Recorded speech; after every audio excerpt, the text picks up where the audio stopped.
சத்குருவே சரணம்.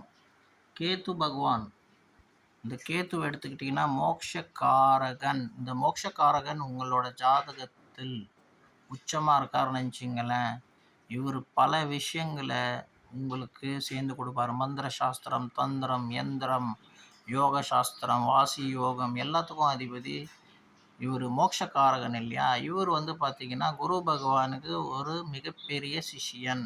ஏன்னா குருவும் மோட்சக்காரகனுக்கு வழிகாட்டியாக இருக்கக்கூடியவர், கேது பகவானும் மோட்சக்காரகனுக்கு வழிகாட்டியாக இருக்கக்கூடிய இந்த கிரகம் உங்கள் ஜாதகத்தில் நல்ல அமைப்பில் இருந்ததுன்னா இந்த ஜாதகம் உங்களை நல்ல இன்பங்களை கொடுத்து மோட்சத்துக்கு எடுத்துகிட்டு போகும். அதே நேரத்தில் உங்களை ஒரு படியிலையும் உங்களுக்கு அடிபடும் போது இன்பத்தை கொடுக்கும்போது மோட்சத்தையும் காட்டும், இன்பத்தையும் காட்டும். அப்போ உங்களை என்ன காட்டும், ஒரு இன்பத்தை கொடுத்து இது பொய், இது மூலியமாக எப்படி நீங்கள் இறைவனை அடைய முடியும், இந்த இறைவன்ன்றது நிஜம் அப்படின்னுட்டு உங்களுக்கு வாழ்க்கையில் உணர்த்திட்டே இருக்கும். அதை நீங்கள் புரிஞ்சுக்கணும். கேது பகவானோட டீச்சிங்ஸ் எப்படி இருக்குன்னா, நீங்கள் ஒரு விஷயத்தில் ஈடுபடுறீங்கன்னா அந்த விஷயத்தில் சப்போஸ் நீங்கள் ஏதோ ஒரு விஷயத்துக்கு அனுபவிக்கிற விஷயம் லௌகிக வாழ்க்கையில் ஈடுபடுறீங்கன்னு வச்சுங்களேன். அந்த மாதிரி வாழ்க்கையில் ஈடுபடும் போது உங்களுக்கு திடீர்னு அதுலேயே உங்களுக்கு ஒரு சின்ன ஒரு டவுட் மாதிரி காமிச்சு, இதுதான் ஆக்சுவலி மோட்சத்துக்கு வழி, இப்படி தான் நீங்கள் போகணும் அப்படின்னு காட்டுவார். ஸோ நான் சொல்கிறது என்ன, நல்லா தெளிவாக புரிஞ்சுங்க.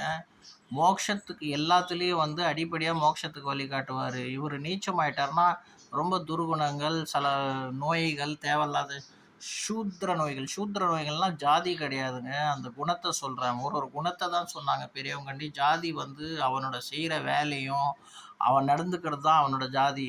மனிதத்தன்மை, சனாதன தர்மம்ன்றது எல்லாம் சமமானது. ஜாதியை எங்கேயும் சொல்லப்படலை வேதத்தில். இவங்களே ஜாதியை ஏற்படுத்தி இவங்களே அதை தவறான கருத்தாக கூறப்படுது. ஜாதின்றது அவனோட செய்கிற மன அமைப்பு, அவன் செய்கிற வேலை தான் அவன் ஜாதி. ஒருத்தன் ராஜாவாக இருக்கானா அவன் ராஜா.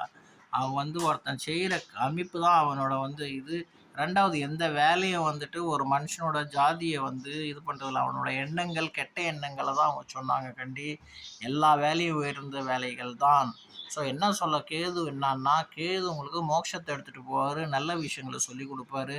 இந்த மாதிரி கெட்ட எண்ணங்களை எடுத்துடுவார். அதே இவர் கெட்டு போயிருந்தாருன்னா எல்லாமே ஆப்போசிட்டாக நடக்கும். தேவையில்லாத சேர்க்கை, தேவையில்லாத போதை வஸ்துகள், தவறான பழக்க வழக்கங்கள், கண்ட விஷயத்தில் அவங்க ஈடுபடுவாங்க. அது மூலியமாக தேவையில்லாத பழிகள் அவங்க மேலே வரும். அதனால் ரொம்ப ஜாக்கிரதையாக இருக்கணும். கேது பகவான் கெட்டு போயிருந்தாருன்னா அதை எப்படி சரி பண்ணிக்கணும், அதுக்கு சில வழிகள் உண்டு. வாழ்க சத்குரு, வாழ்க ஞான வள்ளல்.